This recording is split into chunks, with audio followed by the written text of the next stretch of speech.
আম এবং নিম, এই দুই যে যার স্থানে অত্যন্ত বিশেষ, অত্যন্ত শ্রেষ্ঠ। আম আমাদের শক্তি বাড়ায়, আর অন্যদিকে নিম রোগের সাথে লড়াই করার আমাদের ক্ষমতা বাড়ায়।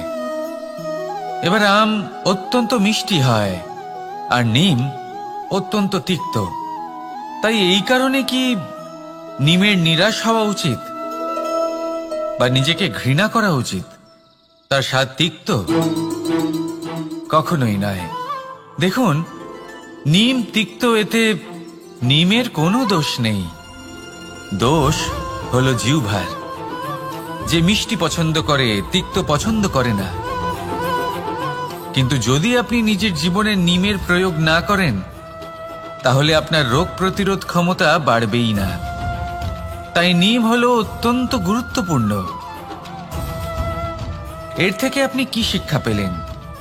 এটাই যে জীবনে কখনো অন্য কারোর মাপকাঠি দ্বারা নিজেকে পরখ করবেন না। আপনার যোগ্যতা, আপনার বিশেষত্ব, আপনার গুণ, অপগুণ, এই সব কিছু আপনি নিজে বুঝে নিন, সেটাই যথেষ্ট। আসুন আর আমার সাথে ভালোবেসে বলুন, রাধা রাধা। আমরা সকলে জীবনে ঈশ্বরের কাছে কিছু না কিছু প্রার্থনা করি, আর ঈশ্বর যখন আমাদের মনস্কামনা পূরণ করেন তখন আমরা প্রসন্ন হয়ে যাই। কিন্তু যখন ঈশ্বর আমাদের মনস্কামনা পূর্ণ করেন না, তখন আমরা ভাবি, সন্দেহ করি যে সত্যি ঈশ্বর আছেন। আপনাকে একটা কথা বলি, আপনি যদি ঈশ্বরের সম্মুখে নিজের ইচ্ছে বা মনস্কামনা রাখেন আর ঈশ্বর তা পূরণ করেন, তার অর্থ হলো ঈশ্বর এটা জানেন যে আপনার তার প্রয়োজন রয়েছে।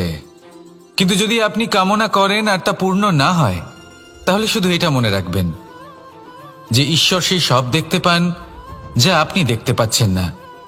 দ্বিতীয় কারণ হলো এটা,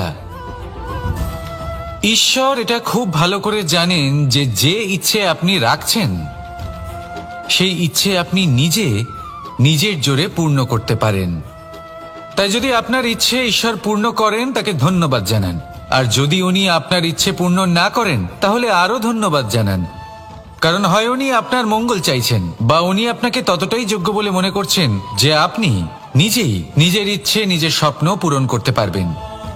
নিজের কর্ম করতে থাকুন, জীবনের সামনে এগোতে থাকুন, আর আমার সাথে ভালোবেসে বলুন, রাধা রাধা।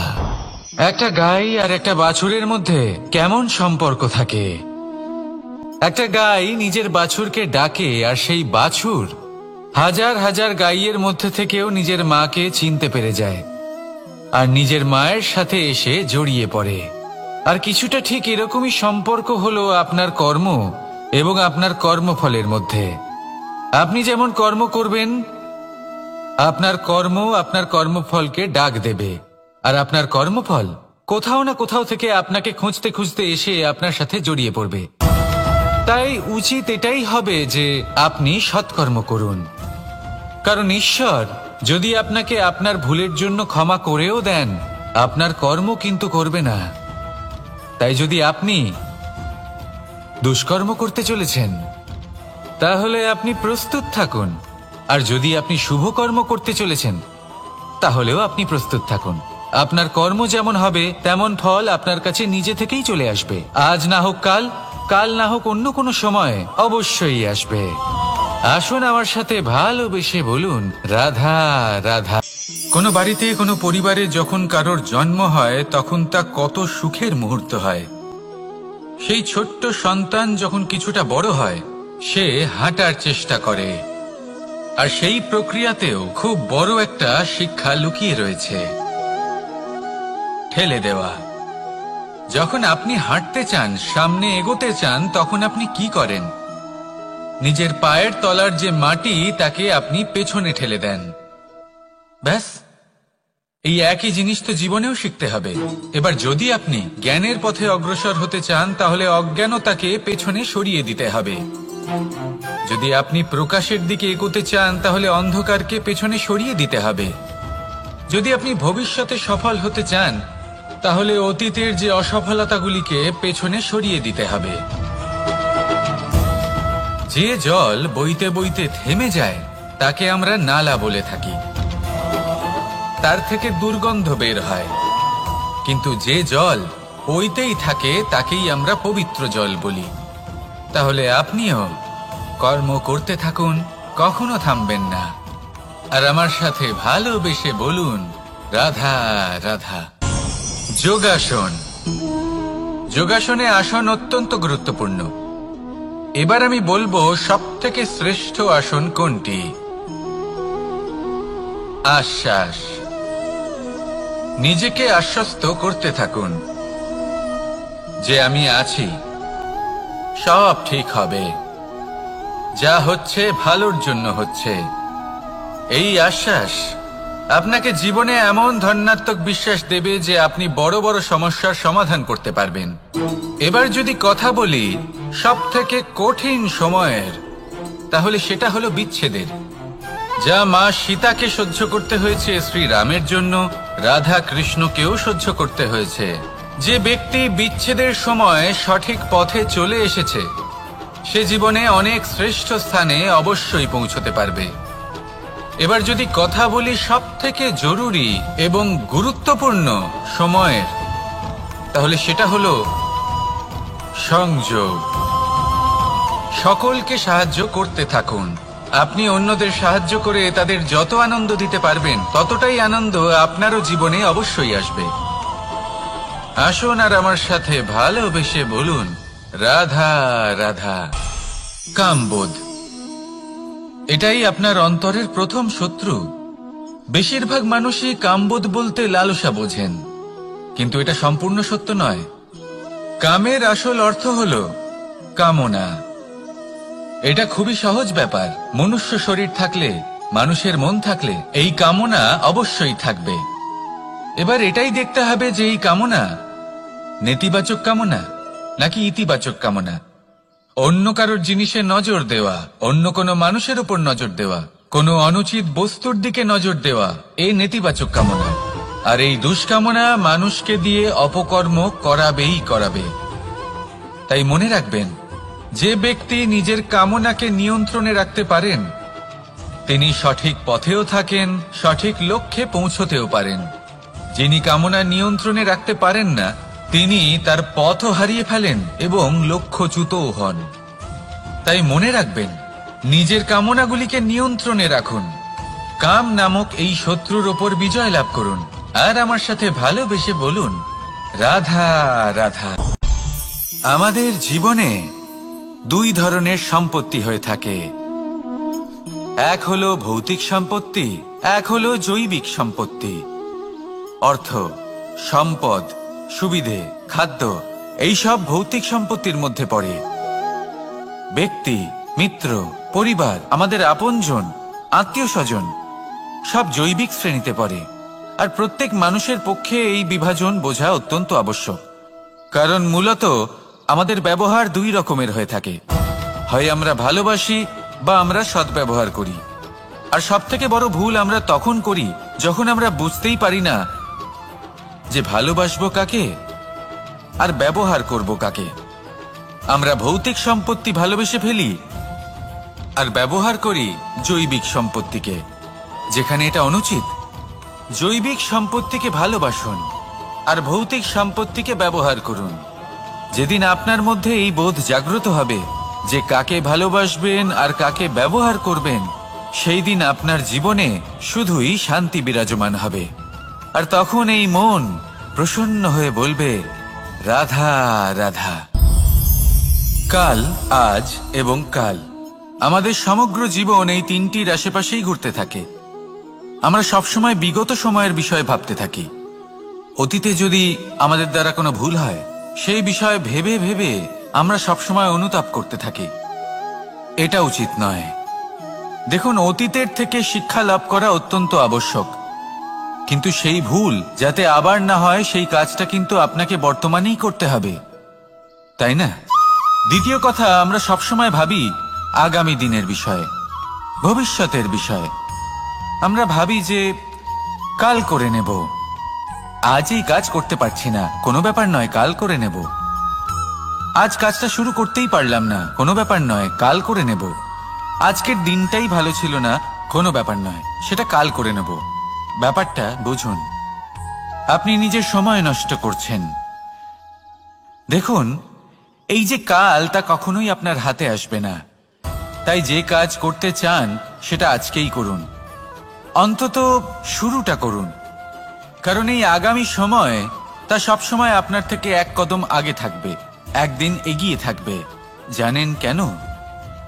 কারণ এই কাল আপনার জন্য অপেক্ষা করবে না, সেই জন্য আপনিও এর জন্য অপেক্ষা করবেন না। যা করার তা আজকেই শুরু করুন। কারণ যে বর্তমানে নিজের ভিত স্থাপন করেন না, ভবিষ্যৎকালে তার সুন্দর শক্তিশালী ভবন কখনো নির্মাণই হয় না। আসুন আর আমার সাথে ভালোবেসে বলুন, রাধা রাধা। সাফল্য খুব সহজ এক শব্দ। এটা হলো সেই সব শব্দের মধ্যে অন্যতম যা মানুষ একটু বুঝলেই ভাবেন সব বুঝে ফেলেছি। আর যেই উনি বুঝতে পারেন সাফল্য কি, আজীবন সেই সাফল্যের পেছনেই ছুটতে থাকেন।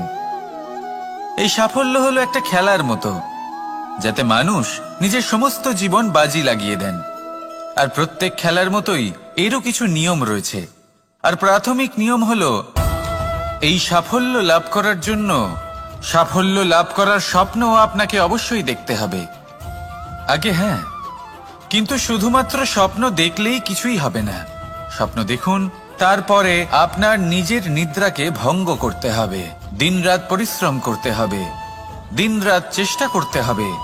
তবেই এই সাফল্য আপনার কাছে আসবে আর আপনার পদানত হবে।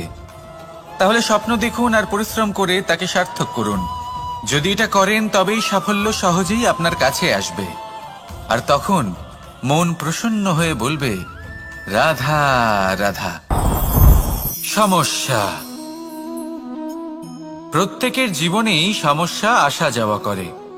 আর প্রত্যেক মানুষ সমস্যা আসার পর তার সমাধান খুঁজতে উঠে পড়ে লাগেন। কিন্তু যখনই সমস্যার সমাধান হয়ে যায়, আমরা সুপ্রসন্ন হয়ে যাই এবং অসাবধানও হয়ে যাই। আমাদের মনে হয় যে আমরা সম্পূর্ণরূপে সমস্যার অন্ত করেছি, কিন্তু কোথাও না কোথাও একটা ছোট্ট বীজ রয়েই যায়। আর সেই বীজ আমাদের অসাবধানতার ছত্রছায়ায় বড় হতে থাকে, আর তারপর মহা সংকট হয়ে আবার আমাদের উপর আক্রমণ করে। এই সংকট যে কোনো রূপে আসতে পারে, কোনো শত্রুর রূপেও আসতে পারে, বা কোনো মহামারীর রূপেও আসতে পারে। সেই জন্য সবসময় সাবধান থাকাই উচিত। কারণ অসাবধান হলে কি হয়, আমাদের সুরক্ষা চক্রে একটা ছেদ উৎপন্ন হয়, আর আমাদের শেষ করতে পারে এমন এক বাণ সেই ছেদ বিন্দু হয়ে আমাদের হৃদয়ে প্রবেশ করতে পারে। তাই যে কোনো সমস্যার সমাধান করুন, জয়ী হন, উৎসবও পালন করুন, কিন্তু সাবধানে থাকবেন। আসুন আর আমার সাথে ভালোবেসে বলুন, রাধা রাধা। এই সংসারের অন্তের এর বিনাশের প্রারম্ভ কিভাবে হয়? কোনো যোগের মাধ্যমে, কোনো ভয়ানক অসুরের আগমনে, নাকি প্রকৃতির রাগের কারণে? না, এই সংসারের বিনাশের প্রারম্ভ হয় আমি থেকে। এই আমি, এই তুমি, এটা আমি করেছি, ওটা তুমি করেছো, এটা আমার, ওটা তোমার, আদি ইত্যাদি। এই ভাব যখন মনে বাসা বেঁধে নেয়, সর্বপ্রথম ঘর ভাগ হয়, তারপর বসতি, তারপর প্রাণ, আর তারপর দেশ, আর সবার শেষে সমস্ত সংসার ভাগ হয়ে যায়। আর এই ভাগ হয়ে যাওয়া শেষে মনোমালিন্যে পরিণত হয়। এখন এমত অবস্থায় কি করা যেতে পারে? কিভাবে বাঁচা যায় এই পরিস্থিতির থেকে? কিভাবে দূরে থাকা যায় এই বিনাশের থেকে? উত্তর সেই একটাই, করুণা। একে অপরের দরকারগুলি বুঝুন, একে অপরের সমস্যাগুলি বুঝুন, একে অপরের দুঃখের সাথী হয়ে দাঁড়ান, একে অপরের সুখের ভাগিদার হন। আর শেষে যখন এই আমি আমরাতে পরিণত হবে, তখন এই বিনাশ নিজে থেকেই দূরে চলে যাবে। তাহলে আমরাতে বিশ্বাস করতে শিখুন আর আমার সাথে ভালোবেসে বলুন, রাধা রাধা। এই মুদ্রা, এবারে ভাবুন এটাই আমাদের জীবন, জীবনের সুখ আর দুঃখ। এই মুদ্রার এই জীবনের দুটি দিক। কিন্তু যখনই আমরা ঈশ্বরের কাছে প্রার্থনা করি তখনই আমরা সুখ চাই, আর সেই সুখ আসেও। আর যখনই সেই সুখ আসে তখন ব্যক্তি সর্বপ্রথম তাকে ভুলে যায় যে দুঃখের সময় ওনার সাথে ছিলেন।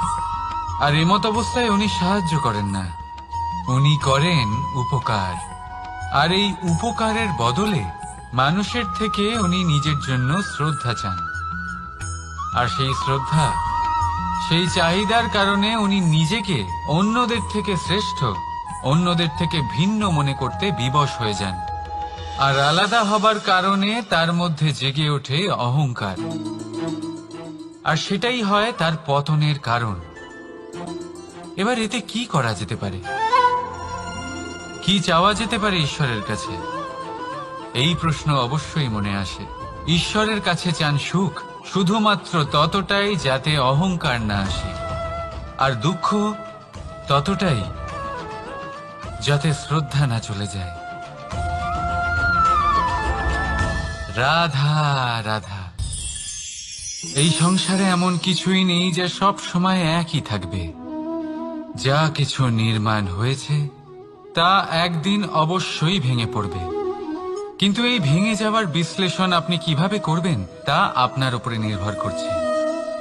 ওই আকাশের দিকে তাকান, ওই মেঘ, ওটাও ভেঙে পড়ে, কিন্তু নিজে ভেঙে পড়ার সাথে বর্ষাকে তৈরি করে যায়। মাটির ডেলা অবশ্যই ভেঙে পড়ে, কিন্তু ব্যবহারযোগ্য মাটির রূপ নিয়ে। এই ধরিত্রীর বুকে কোনো এক বীজ যখন ভেঙে পড়ে তখন ধরিত্রীর উপর এক বিশাল আকারের বৃক্ষ নির্মাণ করে। যদি জীবনে কিছু ভেঙে পড়ে তাহলে নিরাশ হয়ে পড়বেন না, নিজের সাহস হারাবেন না। ধনাত্মক দৃষ্টিভঙ্গি দিয়ে দেখতে চেষ্টা করুন। মনে করুন নিয়তি নিশ্চয়ই আপনার জন্য আরো ভালো কিছু ভেবে রেখেছে, যা ভবিষ্যতে আপনার প্রতীক্ষা করছে। ধনাত্মক চিন্তা ভাবনা করতে থাকুন, তারপর দেখবেন শ্রেষ্ঠ রচনা নিজেই তৈরি হবে। রাধা রাধা। চলতে থাকা, থেমে যাওয়া, বিশ্রাম নেওয়া, তারপর দম নিয়ে পুনরায় দাঁড়িয়ে পড়া, আর তারপর আবার সেই পথ চলা।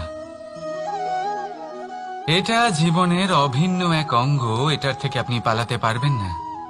কিন্তু এই অঙ্গকে আপনি নিজের জীবনে কিভাবে প্রয়োগ করবেন, কিভাবে তাকে কাজে লাগাবেন, সেই সিদ্ধান্ত আপনাকে নিতে হবে। যারা হেরে যান তারাও জীবনে থমকে যান, আবার যারা জেতেন তারাও দাঁড়িয়ে পড়েন। যারা হেরে যান তারা হাঁপিয়ে দাঁড়িয়ে পড়েন, যারা জিতে যান তারা দাঁড়িয়ে পড়েন সেই সর্বোচ্চ স্তরে পৌঁছে গিয়ে। এবার দাঁড়াতে তো আপনাকে হবেই, তা হতেই হবে।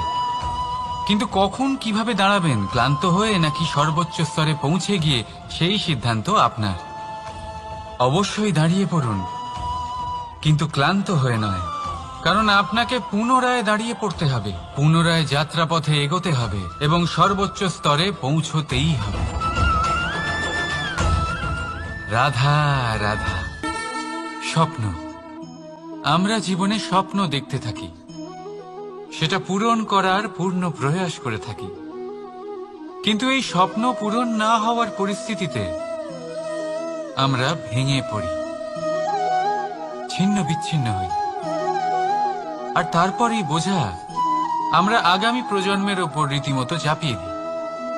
আমরা এটাই মনে করি যে আমরা যেটা হতে পারিনি সেটা আমাদের সন্তান অবশ্যই হবে। আমরা যা কখনো পাইনি আমাদের সন্তান অবশ্যই তা পাবে। এটা যে অনুচিত সেটা আমরা ভাবি না, কিন্তু এটা ভুল। আর এই ভুল আমরা সকলেই করে থাকি। সন্তান প্রকৃতি আর পরমাত্মার আশীর্বাদ। ওদের ভেতরে তাদের নিজের একটা অস্তিত্ব লুকিয়ে থাকে, সেটা মন দিয়ে দেখুন তো। আপনি শুধু ওই সন্তানকে জন্ম দিয়েছেন, কিন্তু ওর জীবন আপনার নয়। তাই নিজের সন্তানের সাথে থাকুন, সময় কাটান, ওদেরকে ভালোবাসুন, সব সময় প্রেরণা দিন, কিন্তু প্রেরণা দিন ওর নিজের অস্তিত্বকে বাড়ানোর জন্য, ওর নিজের স্বপ্ন পূরণ করার জন্য, আপনার স্বপ্ন পূরণ করার জন্য নয়। ওদের অস্তিত্বকে পূর্ণাঙ্গে বৃদ্ধি পেতে দিন। রাধা রাধা। এই পুকুর দেখছেন আপনি?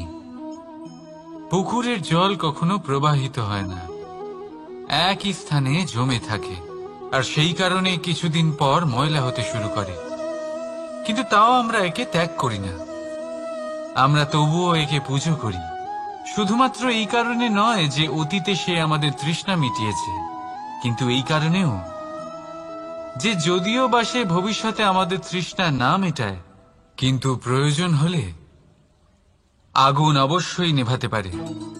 ঠিক সেই রকমই হয় আমাদের সম্পর্ক, সম্পর্ক যা আমরা বহু বছর পরিশ্রম করে তৈরি করি, যে দরকার পড়লে আমাদের সহায়ক হয় কোনো না কোনোভাবে।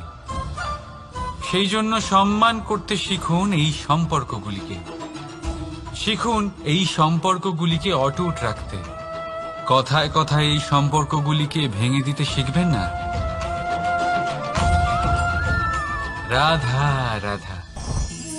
বিষ, এই শব্দটা শুনলেই মনে অনেক কল্পনা জন্ম নেয়।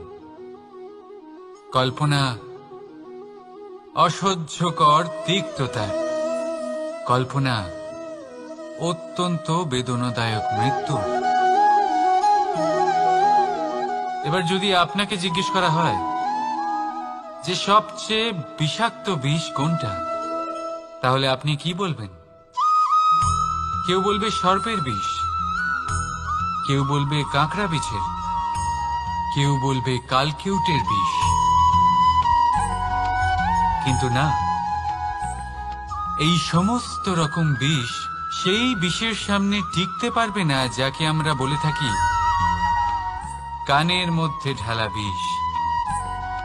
শুনতে অত্যন্ত মিষ্টি, কিন্তু তিক্ততায় অত্যন্ত বিষাক্ত। পেটের মধ্যে যাওয়া এই বিষ শুধুমাত্র একটি মানুষের মৃত্যুর কারণ হয়, কেবল একটি। কিন্তু কানের মধ্যে ঢালা এই বিষ একাধিক সম্পর্কের নাশ করতে পারে।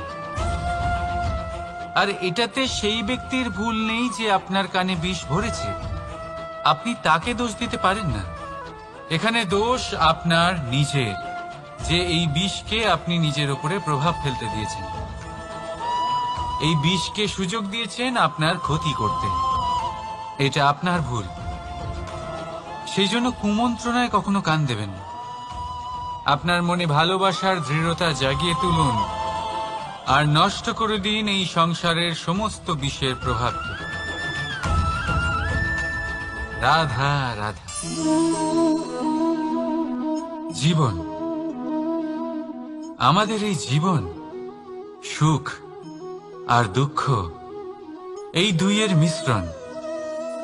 এদের সংমিশ্রণই জীবনের ভারসাম্য বজায় রাখে। এখন এই সুখ, সুখ এমন এক বস্তু যাকে সবাই খুঁজে চলেছে। দুঃখ এমন এক অনুভূতি যা সবার কাছে আছে।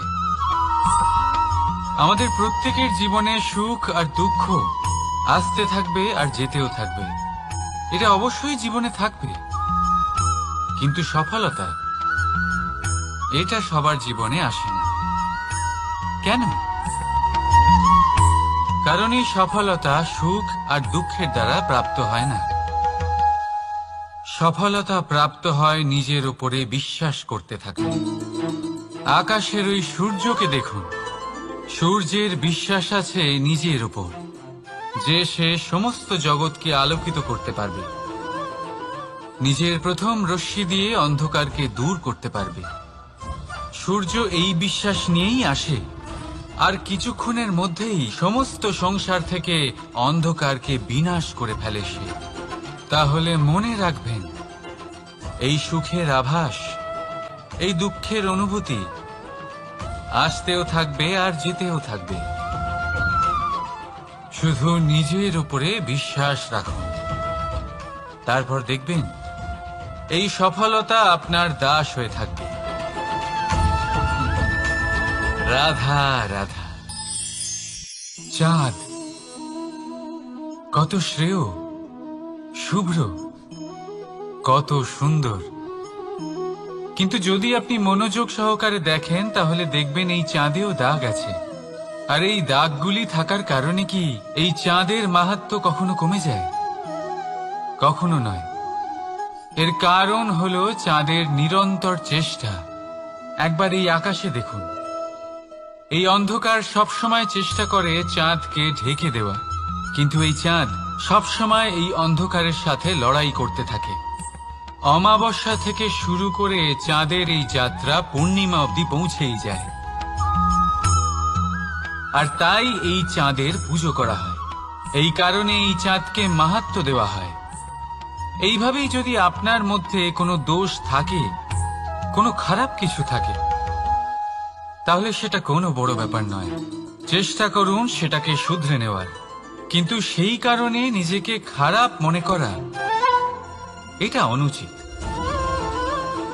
নিজের ভুলগুলো, নিজের দোষগুলো, নিজের খারাপ দিকের কথা ভুলে আপনি এই সংসারের ভালোর দিকে প্রস্থান করেই দেখুন না। আপনি দেখবেন আপনার অন্তরের তেজ ঠিকরে বেরোচ্ছে। রাধা রাধা। এই পিঁপড়েদের দেখছেন আপনি? সবাই একই রকমের। এদের মধ্যে তফাৎ খুঁজে বার করা অসম্ভব। মনে হয় যেন ওদের আলাদা আলাদা অস্তিত্বই নেই। কিন্তু যদি আপনি মন দিয়ে দেখেন তাহলে দেখবেন প্রতিটা পিঁপড়ের আলাদা কাজ নির্ধারিত, তাদের আলাদা অস্তিত্ব আছে। কেউ বাড়ি বানানোর জন্য মাটি সংগ্রহ করতে পটু, কেউ ঢিপি বানাতে পটু, কেউ খাবার খোঁজায় পটু, আবার কেউ সেই খাবার আনায় পটু। ঠিক সেরকমই হয় মানুষেরা। মনে হতেই পারে সবাই একই রকম, কিন্তু কিন্তু প্রতিটা মানুষের ব্যক্তিত্ব, প্রতিটা মানুষের অস্তিত্ব ভিন্ন হয়। আর সত্যি কথা বলতে কি, প্রতিটা মানুষের ভিন্নতাই আমাদের প্রগতির দিকে নিয়ে যায়। ভাবুন, যদি আপনাকে কারোর সাথে হাত মিলিয়ে চলতে হয়, তাহলে আপনাকে আপনার সোজা হাত তার উল্টো হাতে ধরে এগোতে হবে। এটাই সৃষ্টিকর্তার সৃষ্টির নিয়ম। ভিন্নতা, এই ভিন্নতাকে আশীর্বাদ ভেবে চলুন, এতে কোনো খারাপ নেই। রাধা রাধা। দাদা আমাকে বহুবার জিজ্ঞেস করেন যে কানাই, তুমি রাধার সাথে এই সংসারকে প্রেম শেখাতে এসেছো, তাহলে কেন তুমি রাধাকে এত বিরক্ত করো? কেন ও তোমাকে বিরক্ত করে? কেন এই ঝগড়াঝাটি হয়? কেন এই টানাপোড়েন চলে?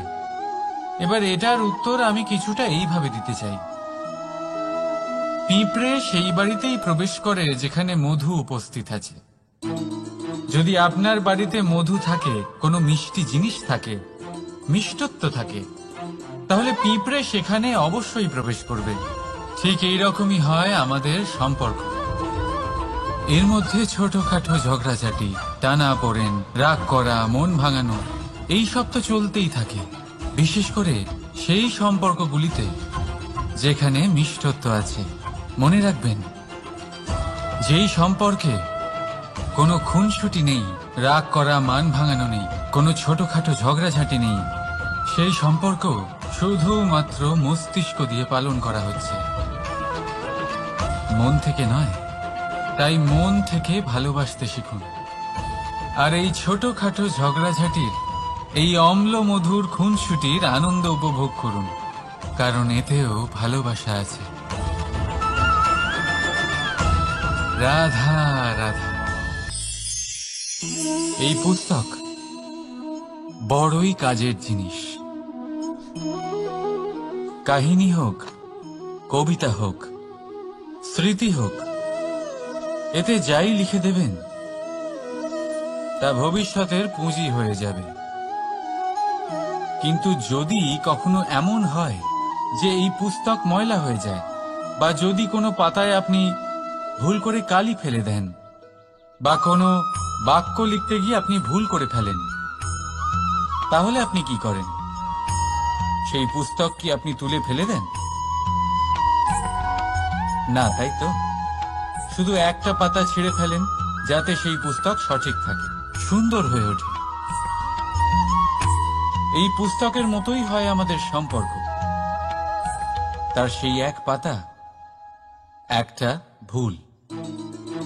তাই যে কোনো সম্পর্কে যদি কারোর কোনো ভুল হয়ে গিয়ে থাকে, তাহলে সেই ভুলকে সম্পর্ক থেকে দূরে করা সঠিক হবে। সেই ভুলকে ভুলে যাওয়াই সঠিক হবে।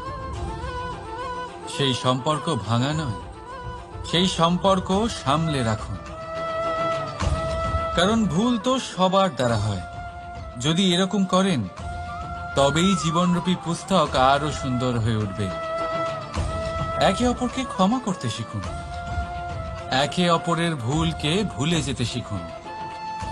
তারপর দেখবেন এই জীবনে আরো আনন্দ আসবে, আর এই সম্পর্ক নিঃশ্বাস নিতে থাকবে।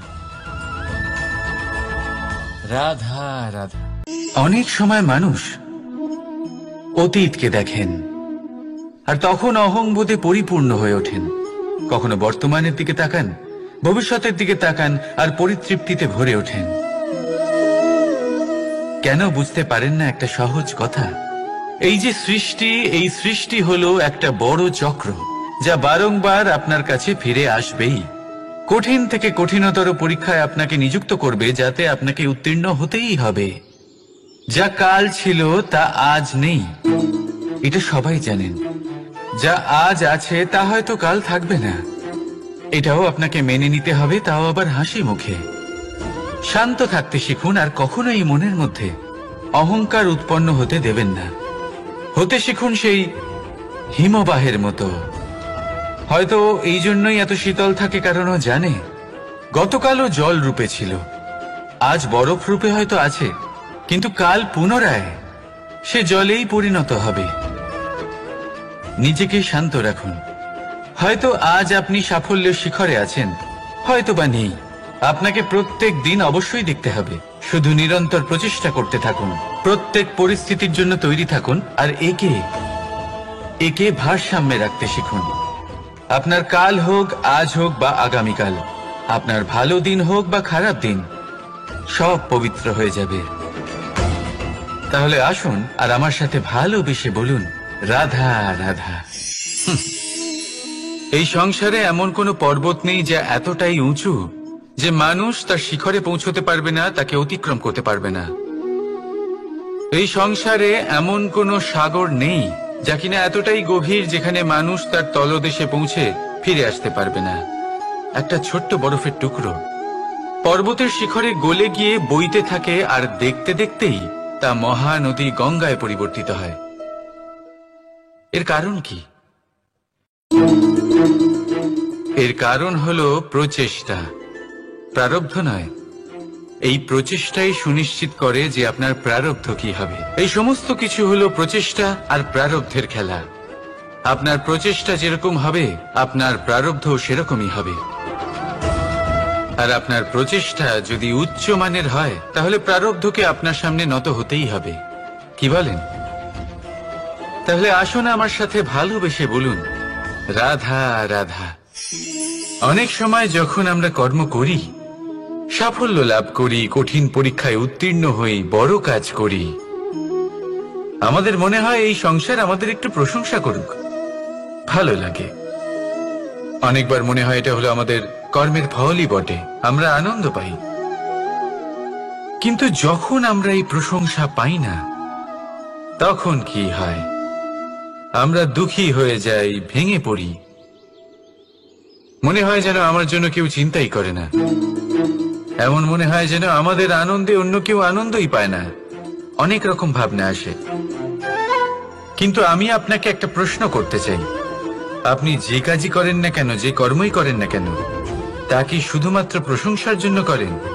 যদি এরকম হয়ে থাকে তাহলে সেই ভাবনা এক্ষুনি ত্যাগ করুন, কারণ এই প্রকৃতি আমাদের অন্য শিক্ষা দেয়।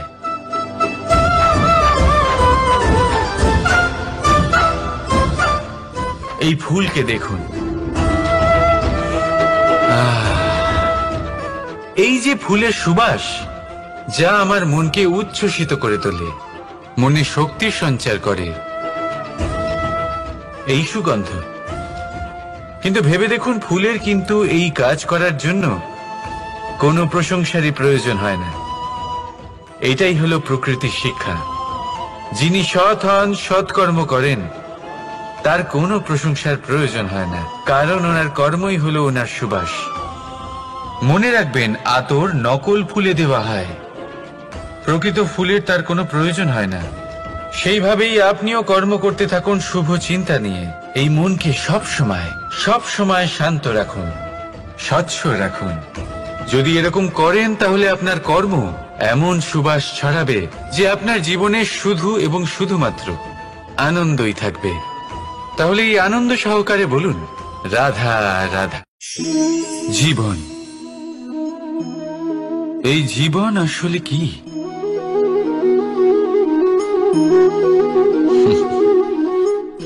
এই প্রশ্ন সবার মনেই এসে থাকে। সবার মন এই প্রশ্নের জন্যই চিন্তিত থাকে। এই জীবন আসলে কি? এর উদ্দেশ্য আসলে কি? কি করা যেতে পারে এই জীবনে? এই জীবন কি কিছু পাওয়ার, নাকি এই জীবন কিছু হারাবার? এই জীবন কি আসলে সেটাই যেখানে আমাদের পরমাত্মার খোঁজ করা উচিত, নাকি আমাদের ধাবিত করা উচিত নিজেদের স্বপ্নের লক্ষ্যে? এই জীবন আসলে কি? এই জীবন আসলে অত্যন্ত সরল।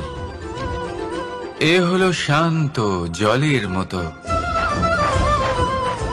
একটা আয়নার মতো এই জীবন। এই জীবন আসলে ঠিক যেন এক আয়নার মতো। আয়না কি করে? আপনাকে সেটাই দেখায় যা আপনি করে থাকেন। আপনি হাসি মুখে আয়নার দিকে তাকান, আয়না আপনাকে আপনারই মুখ দেখাবে, সেই হাসি সমেত। আপনি রেগে গিয়ে আয়নার দিকে তাকান, আয়না আপনাকে সেটাই দেখাবে। আপনি প্রসন্নভাবে হেসে আয়নার দিকে তাকালে আয়না আপনাকে সেটাই দেখাবে। এটাই হলো জীবন, একটা আয়নার মতো। আপনি এটা ভাববেন না যে এই জীবন আপনাকে কি দিয়েছে, বরং এটা ভেবে দেখুন যে আপনি এই জীবনকে কি প্রদান করেছেন। যদি আপনি এই জীবনকে সুখ প্রদান করেন, আনন্দ দিতে পারেন, ভালোবাসা দিতে পারেন, তাহলে এই জীবনও আপনাকে সুখ, আনন্দ আর ভালোবাসাই দেবে। তাহলে আসুন এই সুখ, আনন্দ আর ভালোবাসা দিয়ে বলুন, রাধা রাধা। সংসারে অনেক সময় এরকম হয় যে আমরা খুব সমস্যায় থাকি, খুব বিপদের মধ্যে থাকি, আর সেই সমস্ত মানুষ যারা আমাদের কাছের মানুষ, আমাদের আপনজন, তারা আমাদের ত্যাগ করে চলে যান। আমরা এই সময় দুঃখ পাই, নিরাশ হয়ে পড়ি এবং একা একাই সেই সমস্যাকেও কাটিয়ে উঠি। এবার পরিস্থিতি যেমন খুশি হোক না কেন, সেই সব মানুষ যারা এমন সময় আপনাকে ত্যাগ করেছেন, তাদের প্রতি ক্রুদ্ধ হওয়া, অভিমান করা, এটা অনুচিত। আমি বলবো তাদের প্রতি কৃতজ্ঞ থাকুন। আমি বলবো তাদের ধন্যবাদ জানান যে তারা এমন সময় আপনার সঙ্গ ত্যাগ করেছেন যখন আপনার তাদের সব থেকে বেশি প্রয়োজন ছিল। কারণ দেখুন, হয় তাদের বিশ্বাস ছিল যে আপনি নিজেই এই বিপদ থেকে বেরিয়ে আসতে পারবেন, বা তাদের ত্যাগ করার জন্য আপনি নিজের উৎসাহ বাড়িয়ে তুললেন, আপনি নিজের শক্তি বাড়ালেন এবং নিজে সেই সমস্যা থেকে বেরিয়ে আসলেন। নিজের খারাপ সময়কে আপনি নিজেই ভালো সময় করে তুললেন। শেষ পর্যন্ত আপনি আরো শক্তিশালী হয়ে উঠলেন, আরো শ্রেষ্ঠ হয়ে উঠলেন। আর এটাই তো আপনার বিজয়, যার কারণ হলো তাদের আপনাকে ত্যাগ করা। তাহলে তাদের ধন্যবাদ জানান আর আমার সাথে ভালোবেসে বলুন, রাধা রাধা।